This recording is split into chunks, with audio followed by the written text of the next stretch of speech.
everyone, and welcome to another episode of the Y-Pod, where we highlight everyday Wyoming leaders. I'm very excited to talk today with Brenda Weatherby with Weatherby Inc. Brenda, thanks for joining us today. Thank you for having me. It's quite a pleasure. Oh, well, especially given everything we went through technologically to get here today. Pleasure is a good word for today. After a time like this morning, I would wonder how the second graders did the last 3 months. I'm with you and the teachers and the parents. Yes. So I thought we might start, rather than talking about Weatherby Inc., talk about Brenda Weatherby, but you weren't always a Weatherby. Could you tell us just a little bit about your background? Because you didn't come from Wyoming originally. No, I'm a California native. I was born in 1977 and had a pretty normal childhood, kind of normal. I actually was in, this is totally random, but so I know you guys will enjoy it. I was actually, as a baby, I was in Little House on the Prairie. Believe it or not, I have a twin sister, and we were the baby Grace of Little House on the Prairie. So that was my claim to fame before Weatherby. At about 4 years old, I started being a normal kid and really just enjoyed sports, and I was very academic. I met my husband Adam when I was 14. So that was my first introduction to Weatherby. I never knew that that was connected to a gun company or anything of the sort. My parents did not have firearms in the home. I had never held a firearm. I'd never thought about holding a firearm. I thought really the only person who needed hold a firearm was a police officer. That's the only thing I'd ever seen. So my introduction to firearms was, I was very naive in that matter. But I met my husband when I was 14, and he is one of the sweetest guys ever. I wouldn't be the person I am today without him. And so that was really my introduction into Weatherby at a very young age. Well, and I'm assuming the two of you are not 14 in this picture. No, that was on a sheep hunt in Oregon, probably in 2016 or 17. Adam drew a big game California bighorn sheep tag, and that was a really awesome hunt. It was super fun. So. And you'll probably make some enemies through this now, because neither one of you, having met Adam a couple of months ago when we were in your facility, neither one of you looks a day older than you did in this picture. So when you say 2 years. Well, I feel a little bit older, especially after I moved to Wyoming. Absolutely. So now, before getting quite to the move to Wyoming, you went through the rest of your academic career, got a degree in a field I find really fascinating, hold a position now in terms of people and culture. Was there an idea in your mind that you were going to join Weatherby, or was there a very different path for you that you were thinking of? Not at all. I've only been working officially at Weatherby for 4 years, but in my earlier academic career, I got a BA in history, wanted to go back and teach. I was really passionate about coaching and did that at the high school level for a number of years after playing volleyball in college. So I got a history degree. Quickly after that, I had my first child and went, this is going to be difficult. It was really important to me to be home with the kids when they were little. I wanted to raise them and not daycare. So I chose to kind of put my career on hold and be home with my 2 kids. But as soon as they got to kindergarten, I was anxious to get back to some of my goals. So I joined a kind of venture capitalist company, startup tech kind of company in California. They're everywhere there. But we were training elite athletes, Red Bull athletes and Olympic athletes, stuff like that. So it kind of took my athletic interests as well as just some more techie kind of interests. And so I worked at that company for 8 years. I was got to be the director of operations. So I was building tech devices that would help these athletes. So it was very different than anything firearms related, that's for sure. But it was a really good experience. I liked the corporate world. I realized, oh my gosh, I thought I wanted to teach, but I really would much prefer to be in business. And so at that time, Adam had not been at the company for 15 years. He was a youth pastor for 15 years. And we, worked together with that passion for a long time. But there came a time when Adam's dad came to him and said, hey, I really support you and I love what you're doing, but would you ever consider coming back to Weatherby? And so we made that decision as a couple that maybe this was the next step in our calling of life, to just take the company to the next level and to let Dad retire. He'd been at the company a long time doing a lot of work. So we decided to do that. At that time, I'd always wanted to go back to school and get my master's. When I got married very young, my mother said, you're never going to finish college if you get married right now. And I definitely proved her wrong because I went back and got a master's. But the timing was right because I had had enough experience in the current business that I was helping lead. And I wanted to have the theoretical and the philosophy behind running an organization well. And I had seen a lot of organizations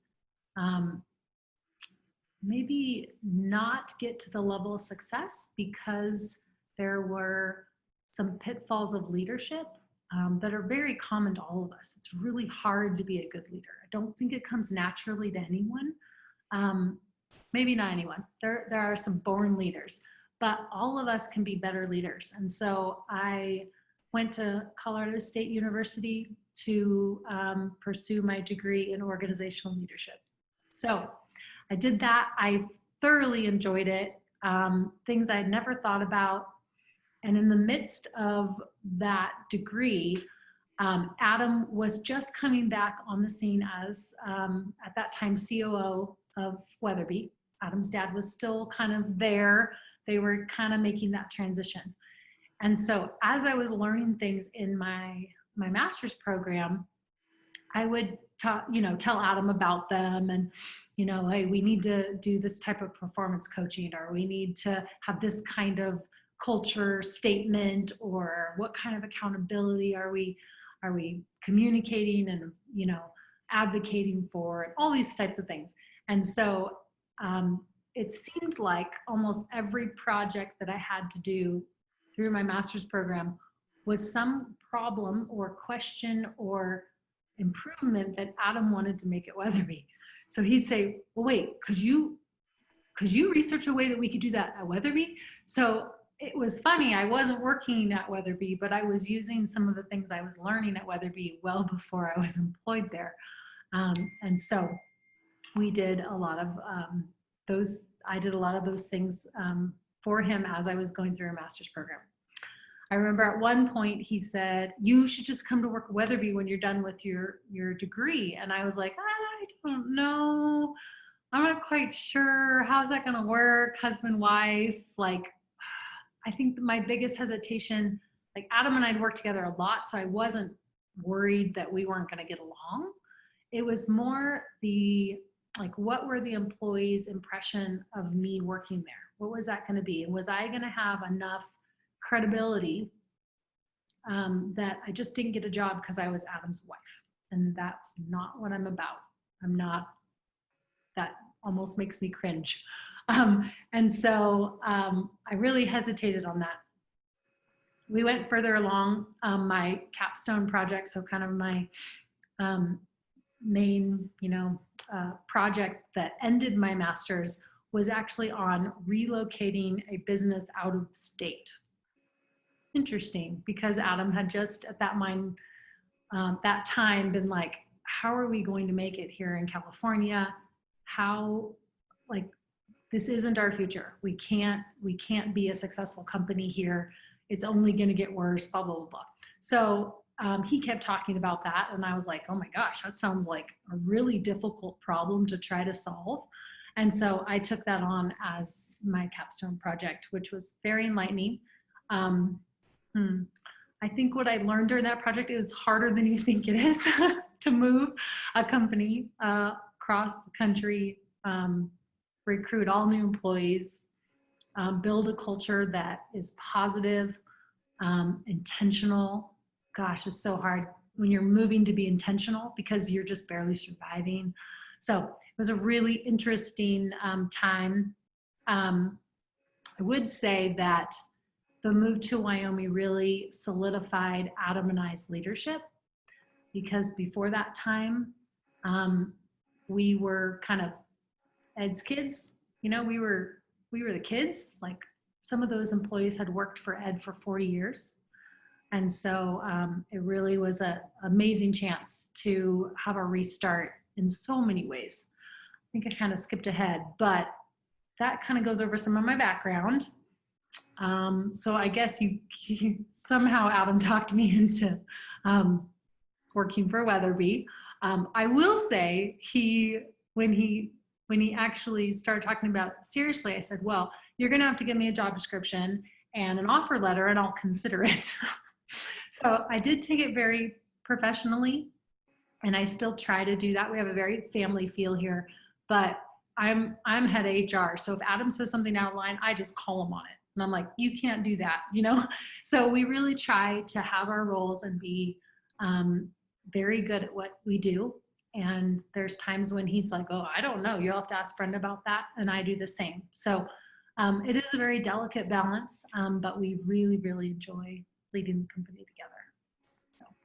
Having been inside the facility and gotten a chance to spend some time with you and Adam in the same room, I can say I didn't get the slightest impression that you were there because you were Adam's wife, or he was there because he was Brenda's husband.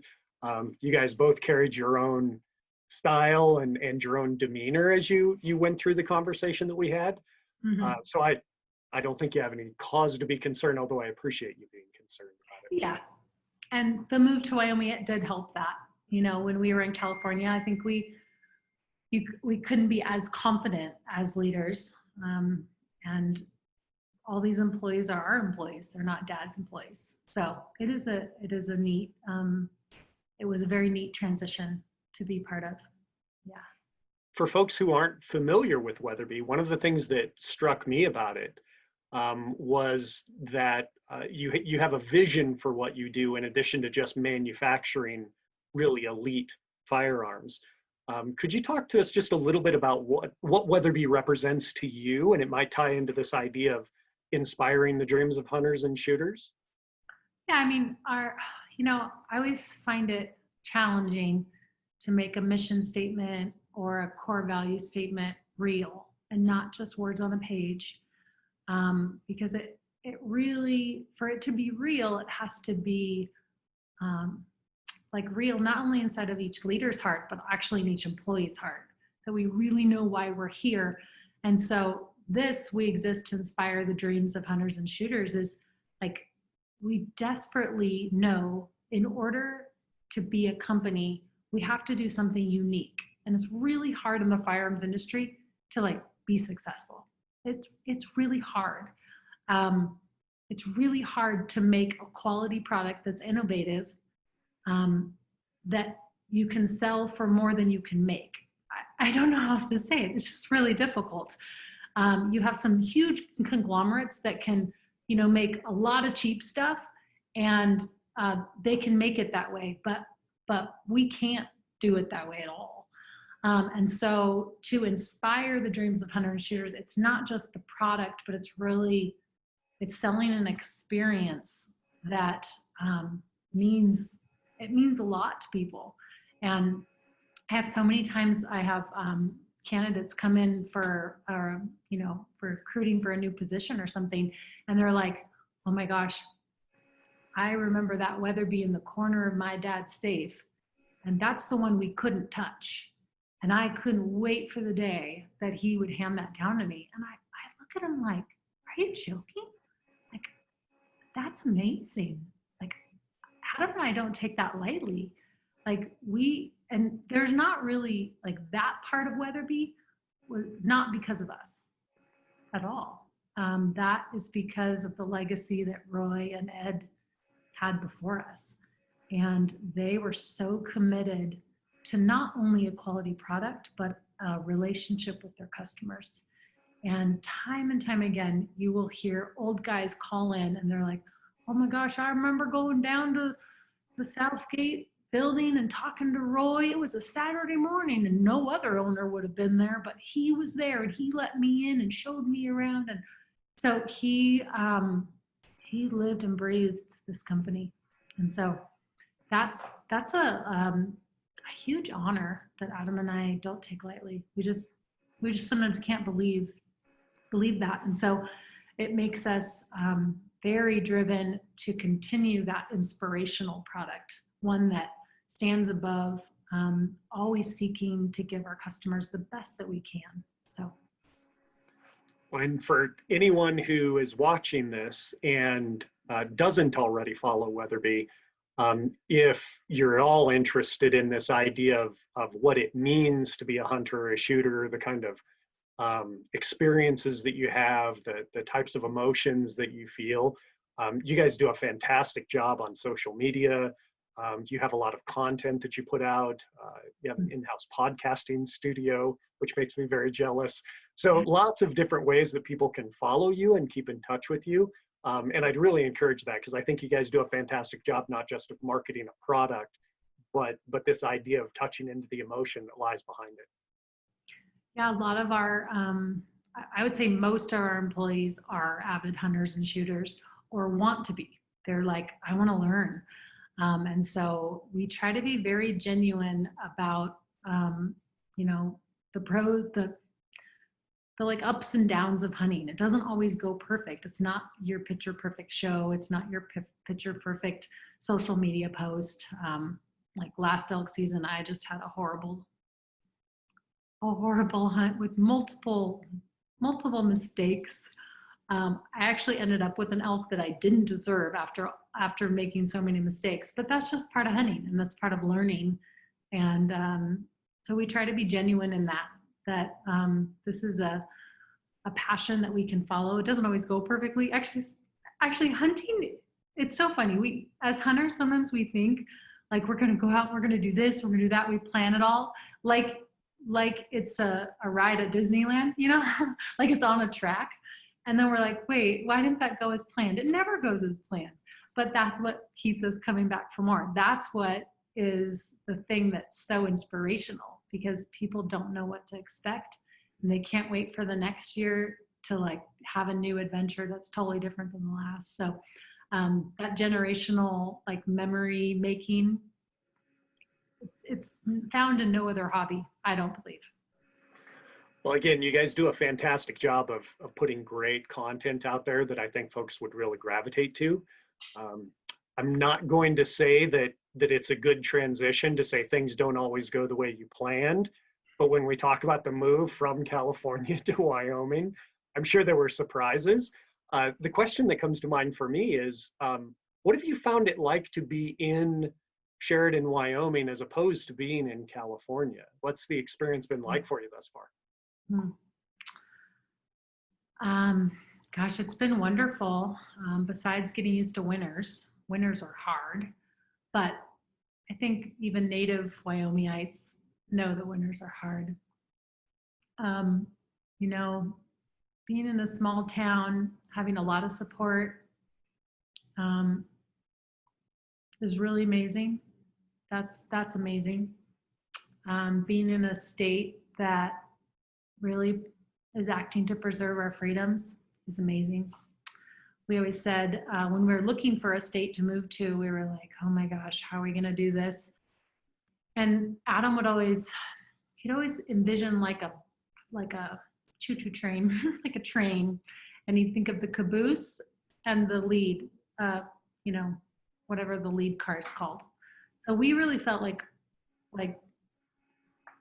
if the train was going to fall off the edge of the earth, like California was really the lead car. And we thought, where in the world is the caboose? Because if we all fall off, well, let's be the last one to fall off. And so there was a few states that were like, well, those are kind of towards the caboose. Let's look at those. That's really what we did. And when we really like looked at all the factors, taxes and regulations and Second Amendment rights and, um, you know, a desire to like preserve like American tradition, it was Wyoming. And it just happened that it's like the worst winters, the least amount of people, which gave us some worry. Like, how are we going to be able to attract a workforce? Are we going to be able to have good logistics? Like, I don't know if this is going to work. So we did have a few risks, and we do have some things that are a little more difficult, but it's so worth it. So worth it. Especially, gosh, in the next, in the last couple months with everything with COVID, I say, gosh, if we were in California the last 3 months, we probably would have shut our doors. I don't think we would have made it. I don't really think we would have. So. And I do think that a lot of us who live in Wyoming may not have thought about it in terms of trains, but I think we share the sentimentality in terms of if things are going to go wrong in many, many places in the world, the place we'd rather be is in Wyoming. Whatever's going wrong in other places, it's going to take a while to get to us. And there are really good aspects of that you bring up.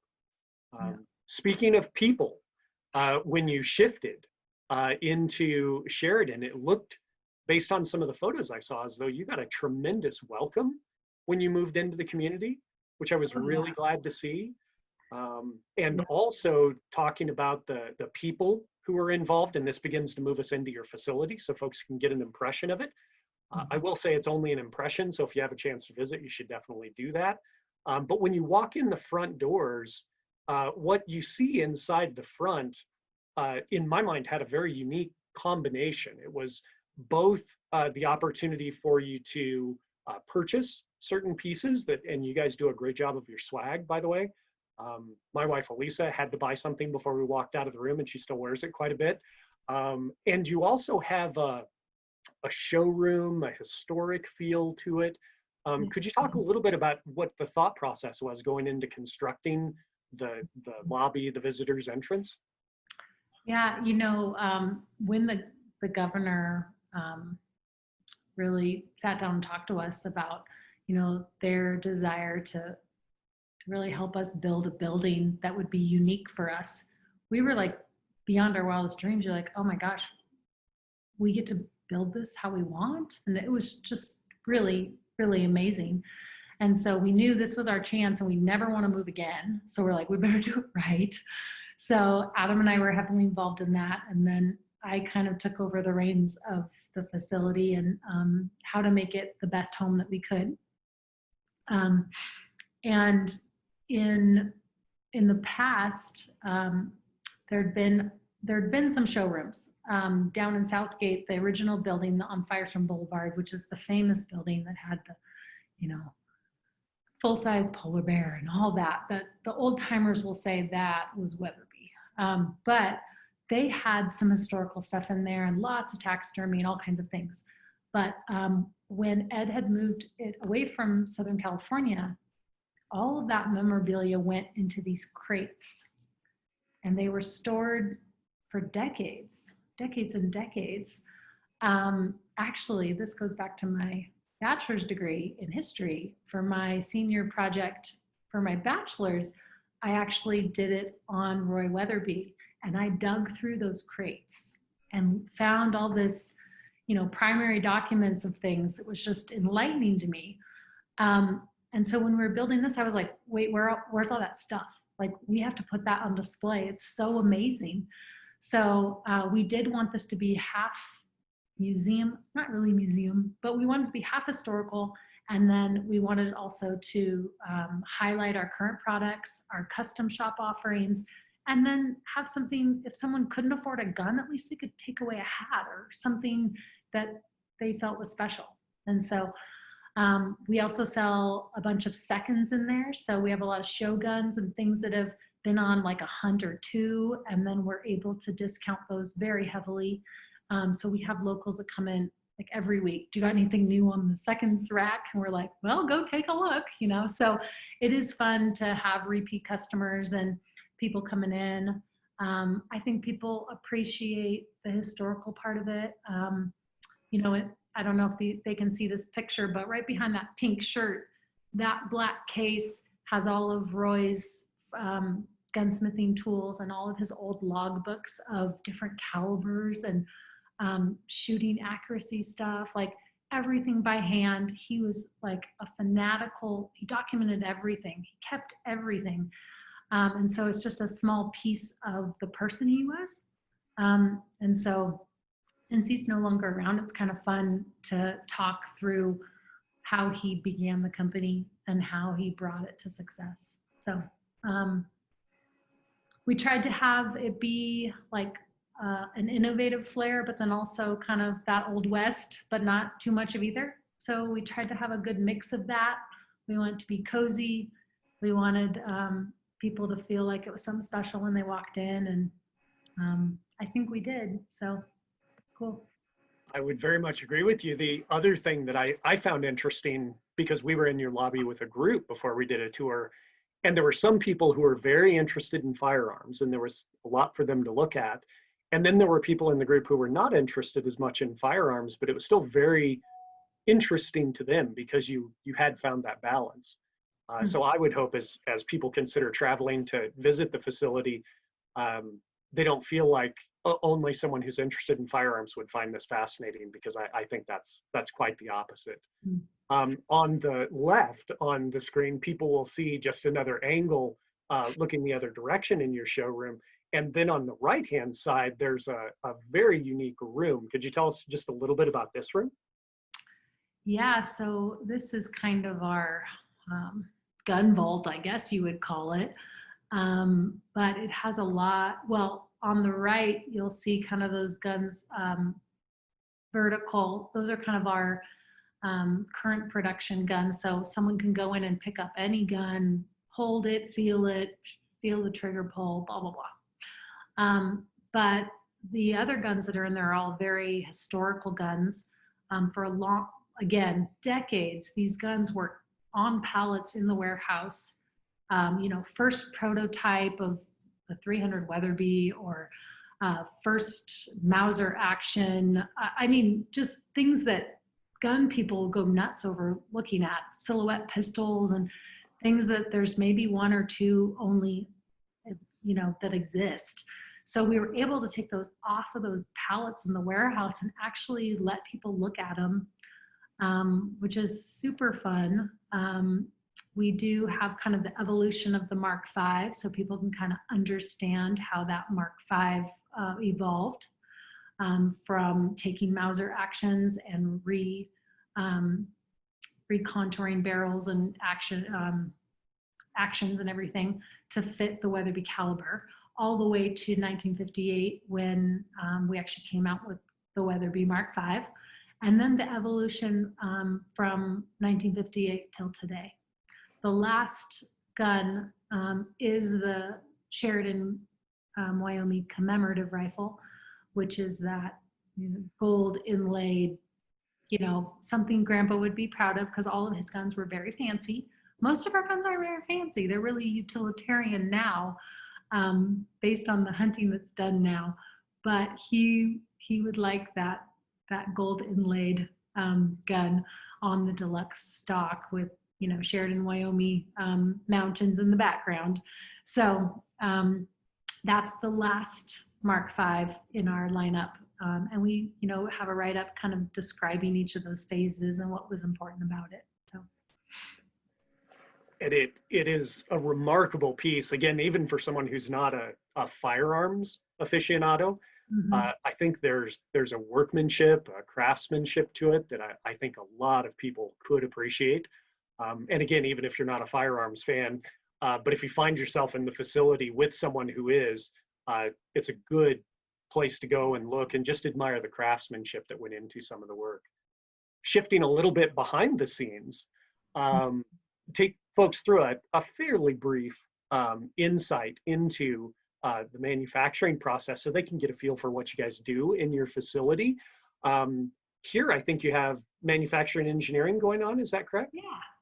Yep. We've, from in California, we had no real CNC operations going on. And so since moving here, we've purchased 4 large CNC machines, and we're getting used to them. They're fancy boogers. So keeping our guys busy, but being able to contour barrels and doing things that we had to outsource completely. We still outsource some for those things, but we're just learning and growing so that we can be more vertically integrated and keep our costs low so that we can make a good margin on our product so that we can stay around for longer. It also excites me to see companies bringing jobs like manufacturing engineering into Wyoming, as opposed to just an assembly job or something that's limited in that respect. So I appreciate that you're bringing the gamut. Yeah. And what do we have, speaking of the gamut of different things that you do in order to manufacture your products, what do we have going on here? So this is John Thom. He's a great employee. He is holding the Backcountry TI, which is our newest, most exciting product, the lightest backcountry type of gun with a titanium action. So it's under 5 pounds. Great mountain gun that you want to strap on your back and carry for 12 miles, one of those. He is actually the big machinery there. That's, I believe, a manual lathe. And he's taking the bolt knob and he's taking out the metal from the bolt knob, which is actually not needed. You have enough of the structure to use the bolt knob, but that takes off more weight. So that's one of the additions to that Backcountry TI is to take out all unnecessary weight that will make it more comfortable for the hunter. I was actually at a manufacturing event where some of your products were on display and got to see people's reaction when they held that gun in their hands. Mm-hmm. Almost like if you go to a restaurant and you see a really heavy glass, drinking glass, and you pick it up and then you realize it's plastic. And Yes. it's that weird sensation of this. I thought this was going to be much heavier, and it looked like people were reacting that way to it. Yes. Yeah, it's very popular right now, and everything right now is either light or fast or both. And Weatherby has always been fast. We want to have, in most classes of our calibers, we are the fastest. So now we are the lightest. So very people want that. They want to be comfortable in the field. And I know if I've been or you're on a truck hunt and then you have to hike a lot and then you're like, oh my gosh, why did I bring this gun? I'm just dying, So, and then when you're going to be out on a 25-mile backcountry hunt, you just want to prepare for the best so that you can make it through. Some of those days you're just like, I don't know if I can take another step. So if you decrease the weight of your rifle, that helps a lot. Makes a big difference, especially in Wyoming. Even people who aren't interested in firearms or fans of firearms know about hiking and backpacking, rock climbing. You add a very small amount of weight into any kind of a pack and it makes a huge difference. Went through a few photos there just to give people a different perspective visually on the inside of the facility and how remarkably modern and clean it is. One thing I did want to ask about, because it might be something people wouldn't expect, is the work going on in the upper left-hand corner of this picture. Yeah, we have some loading going on. So loading our ammunition. We've had different suppliers load our ammunition over the years, great suppliers, but trying to keep up with the supply and the demand is really difficult. So by bringing a few different calibers in-house, we're able to control that and able to keep ammunition on the shelf. So I'd say for the last 5 years, we really struggled. People want to buy our ammo, but it's not available. So that's not a good problem. If you have the demand, but you don't have anything on the shelf, that's just completely useless. So we brought in some ammunition loading, and we are expanding that to be able to satisfy our customers. As we went through the facility, I think this is a good example. There was an amazing balance between a high technology aspect and also a craftsmanship aspect. Mm. And both pieces, I think, were very evident in walking through the facility, as well as just the general, I think, pride and enthusiasm that you got a sense of from the employees. And I don't think they were just faking that because we were taking a tour. That's very difficult to do. Mm-hmm. Which kind of leads me to maybe a closing kind of question for you. I did have to sneak in a winter picture for you because enjoy the cold weather here in Wyoming. Um, but when you think about where you came from in California, where you are now here in Wyoming, if there's one piece of being in Wyoming or what you've been able to build in the building, the facility, the team you've been able to assemble, is there any one thing that you're particularly grateful for? I I believe it's the like-mindedness of our employees. So we've had overwhelming response. I think I mentioned briefly that we were worried about being in the middle of nowhere, Wyoming, and able to attract a workforce. But for 50 positions, we had 3,500 applicants. That's a lot of applications to go through. But what you get when you have that kind of response is you can pick the cream of the crop. In California, we had good employees, but if we had a position open, maybe we had 3 or 4 applicants. Here we have 40 applicants. So you're able to vet those candidates. And sometimes what we found is that it's not actually the skill that's the most important. It's really that person's passion for what we're doing, their integrity, and do they want to be part of something really special? Is this just a job to them, or is this a calling? Is this a passion? And we have assembled so many of those employees into these wonderful teams. Just last month, I had one of our staff meetings, and I went around to those who had been here a year or 2 years, kind of their anniversary. And I had this little video of them saying what they enjoyed most about Weatherby. And it was like beyond a shadow of a doubt. It wasn't that they get to work at a gun company. It was that they loved the people they worked with. And so because of that response and because of our intentionality in recruiting, I believe we have a workforce that is top notch. I really, really do. Well, thank you for deciding to move to Wyoming. It's a thrill to have you guys be a part of it, not only in terms of the jobs that you bring to the community, which are fantastic, but having gotten to know you a little bit, you're the kind of person that I think we're all proud to have in Wyoming. The positive way you look at things, the enthusiasm that you bring to what you do. It was good for you to come back home to Wyoming, even though you didn't know it was home. Oh yeah, this will be our 3rd summer here. And sometimes I'm like, what in the world am I doing here? But most of the time I'm like, oh, this is the home I never knew I was missing.